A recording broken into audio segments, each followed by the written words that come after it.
My name is Dawn Spanton. I'm a certified occupational therapy assistant here at St. Croix Therapy.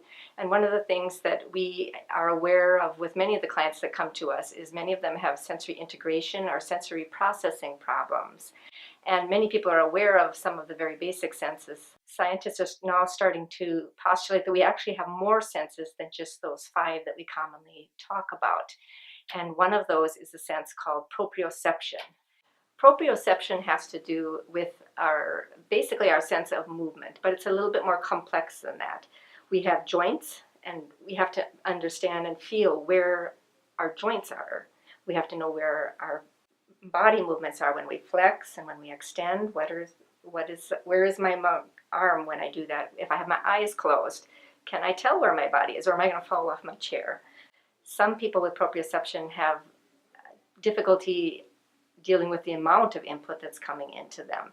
So they may become very overwhelmed and avoid different types of movement. Other children may have difficulty sensing things that they touch, and they will actually seek it out. So they'll crash into things and they may tackle the kid in the hallway. Other people who have proprioceptive problems may actually seem very lethargic and have difficulty getting themselves going. They just don't have enough input coming in. And if you get them doing very heavy work and get them some of the input they need, they'll suddenly start becoming more alert.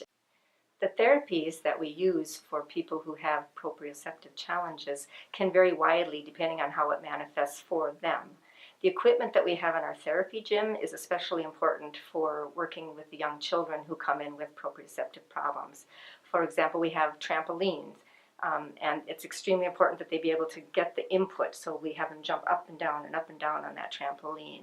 It's great for getting that proprioceptive input.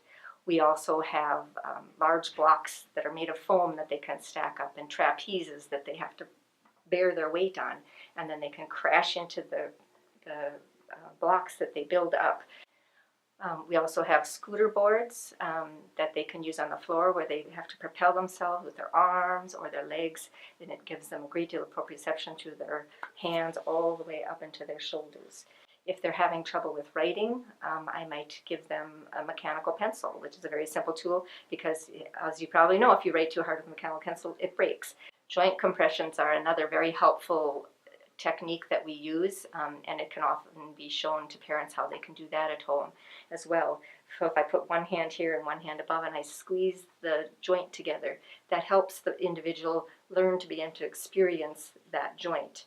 We not only work with children, but we also work with teenagers and adults who may also have proprioceptive difficulties. And then we find age-appropriate ways to help them find the way to organize their life. One of the things that's really great about St. Croix Therapy is we have a gym facility that has a lot of great equipment that we can use to give these proprioceptive inputs. Play is a child's work, and that's how they learn about their body. So when they come, we can provide the inputs they need to learn the skills they need to function in their daily life.